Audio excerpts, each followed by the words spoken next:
Welcome to another lesson in the astrology classroom. Today's lesson is on a client query. My career was going well, but now it isn't.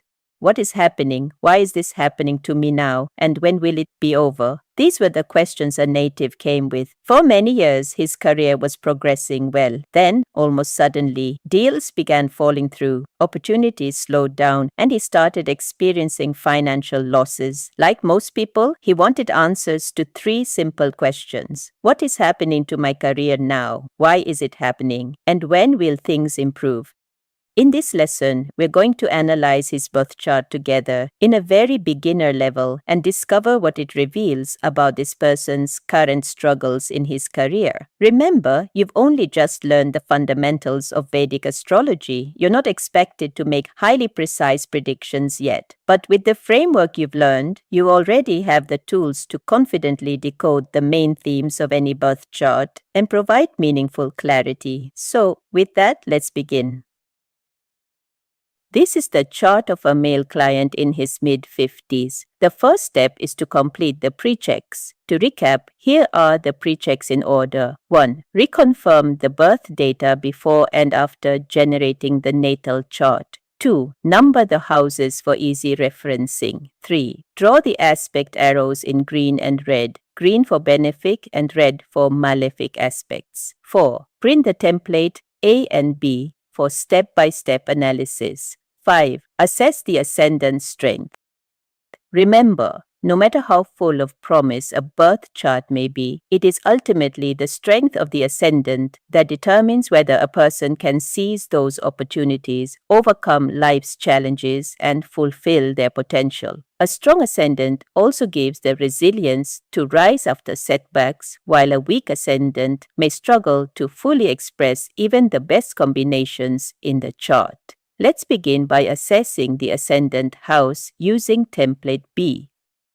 The ascendant house is in Aries, and we have worked it out to be 40% in strength. To recap, use your percentage chart given in your notes to work out an approximate strength percentage. Here we started with a basic percentage of 50% for the ascendant house. No additional percentages were added or deducted due to no benefic or malefic aspects present. 10% was deducted due to a debilitated Saturn placed in this house. A debilitated Saturn will give some challenges to this house. Now, a strength of 40% suggests that the ascendant house is slightly weak. Can you remember the analogy we learned in the previous lessons? The house is like the soil or environment, while the house lord is the farmer or manager responsible for operating that environment. So far, we have only assessed the soil or the environment. The environment surrounding the ascendant, representing the body, health, vitality, personality, and overall life direction, especially in the beginning years, is not ideal. It contains obstacles and requires greater effort for these areas of life to flourish. In real life, this native came from a poor family and had to work from a young age. He had to bear many responsibilities and struggled through. A debilitated Saturn gave him obstacles, delays, and responsibilities. This is just half the story. We have not yet assessed the manager, who is the ascendant lord. A skilled manager can still produce excellent results even in difficult soil, while an inexperienced manager may struggle even if the soil is fertile. So before we conclude how strong or weak this native really is, we must analyze the ascendant lord. Only then can we understand how effectively the native is able to work with the environment shown by the ascendant house. So let's analyze the ascendant lord using template A. The ascendant lord is Mars, and we have given him 70% strength. Using the same percentage method of analysis, we started with a base strength of 50%. We adjusted the strength based on Mars occupying his own house, placed in a Dostana house, which is the 8th house here, and having no aspects present. This tells us that although the native may begin life with certain challenges, he possesses the ability to manage those challenges effectively as the ascendant lord Mars is strong. The ascendant lord in the 8th house indicates that he will go through many transformative experiences and keep reinventing himself. A strong ascendant lord gives the native the determination, courage, and resilience to improve his circumstances over time. Finally, we look at conjunctions. Mars is conjunct with Moon, who is debilitated in this chart. While the conjunction adds emotional influence to Mars, it does not reduce Mars's overall strength. In real life, this native is resilient and has overcome his setbacks to rise to a good position. Now we know that he has the capacity to bounce back and reinvent himself. Let's go back to the client's first question. What is happening to my career now? Notice that the client is asking about what is happening right now to his career. Whenever the question is about the present, our starting point is always the current dasha and antardasha. Why? Because the dasha tells us which planets are currently active and running its time cycle. If we want to understand why something has changed now, these are the first planets we investigate. So instead of looking at the entire chart all at once, we zoom in on the dasha planets first to understand the current theme that is playing out in the person's life. By further analyzing the planets, we can understand why the client's career has shifted at this point in time. This client is currently running the Moon Mahadarsha and Saturn Antardasha. Let's go back to the natal chart. Since the Moon is the Mahadarsha lord, it becomes the main planet influencing this 10-year period. If you refer to your dasha time cycle chart, you'll see that the Mahadasha sets the overall theme of this chapter in the client's life. By now, you should have completed template A and template B. From your analysis, you'll find that the Moon is the fourth lord and is placed in the 8th house in Scorpio. Straight away, this tells us that the Moon Mahadarsha will primarily activate the themes of the 4th house in the 8th house. So the next step is simple. Go to your house significations chart and look up the significations of the 4th house. These are what the 4th house represents. These are the main subjects that the Moon Mahadarsha is bringing into focus over this 10-year period for this native, but that's not the whole story. The Moon is not sitting in the 4th house, it is placed in the 8th house. This means the 4th house matters will now be experienced through the 8th house. The 4th house is what will happen, and the 8th house is where and how it will happen. So before we draw any conclusions, let's now look at what the 8th house represents. Think of the 8th house as the house of deep transformation. It rarely allows life to remain the same. Instead, it brings situations that force us to let go of old patterns and emerge stronger and wiser. So when the 4th lord is placed in the 8th house, the subjects of the 4th house, such as home, family, emotional security, property, comfort, and inner happiness, are likely to go through periods of change, uncertainty, or transformation during the moon time cycle. We can see the connection as the native's emotional security, inner peace, and financial stability is affected currently because of his career problems. At this stage, don't jump into making predictions yet. Right now, we're simply identifying the subjects that are being activated. We've established the main theme of this Mahadarsha, but we still don't know how these themes will unfold. Will this be a smooth and rewarding period, or one filled with challenges? Will the native have the resilience to bounce back from setbacks? Will he have the strength to endure difficult circumstances, or will he struggle under the pressure?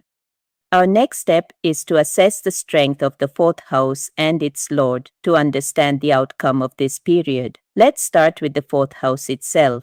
Refer to template B that you've completed.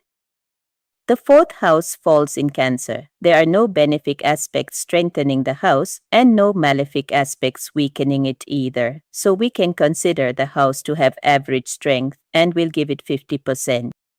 The environment or foundation of the 4th house is not afflicted, thus there are no challenges to the environment. Now let's assess the 4th lord using template A. The 4th lord is the moon. The moon is debilitated in Scorpio, so we begin by giving it a strength of 20%. Next, notice that the moon is placed in the 8th house, which is a Dusthana house. This further weakens its ability to express its natural qualities, so we reduce its strength to 10%. But we're not finished yet. Always look at the depositor of the planet. The moon is in Scorpio, so its depositor is Mars. Mars is strongly placed in his own sign, Scorpio, together with the moon. This gives important support to the moon because the owner of the house is strong. There's another point in Mars's favor. Mars is also the ascendant lord, making his support even more significant. A strong ascendant lord has the ability to strengthen the planets it supports, so we increase the moon's strength to 30%. Next, check for aspect and conjunctions. The moon receives no benefic or malefic aspects, and it is not conjunct Rahu or Ketu, so there are no further adjustments to its strength. Now let's summarize what we've found. The fourth house itself is reasonably stable, but its lord, the moon, is relatively weak. This indicates that while the overall circumstances can support the transformation of fourth house matters, the moon lacks the strength to manage these changes effectively. As a result, the native is likely to experience intense emotional strain and challenges relating to home, family, property, inner peace, or emotional security, as these areas undergo significant transformation. The initial assessment therefore suggests that the native is more likely to struggle with these changes than navigate them with ease during this Moon Mahadasha. However, this is not the complete picture. Although the moon is weak, it receives strong support from its depositor, Mars, who is also the ascendant lord. Mars is powerfully placed in his own sign, giving the moon stability and support. Mars is the planet of courage, action, determination, resilience, and the will to fight through adversity. Its strength indicates that even when the native encounters emotional or personal challenges, he has the inner drive to face them head-on rather than give up. So while the Moon Mahadasha may bring periods of upheaval and transformation, the chart also shows that the native possesses the ability to recover, adapt, and rebuild through his own efforts. The challenges are real, but so is his capacity to overcome them.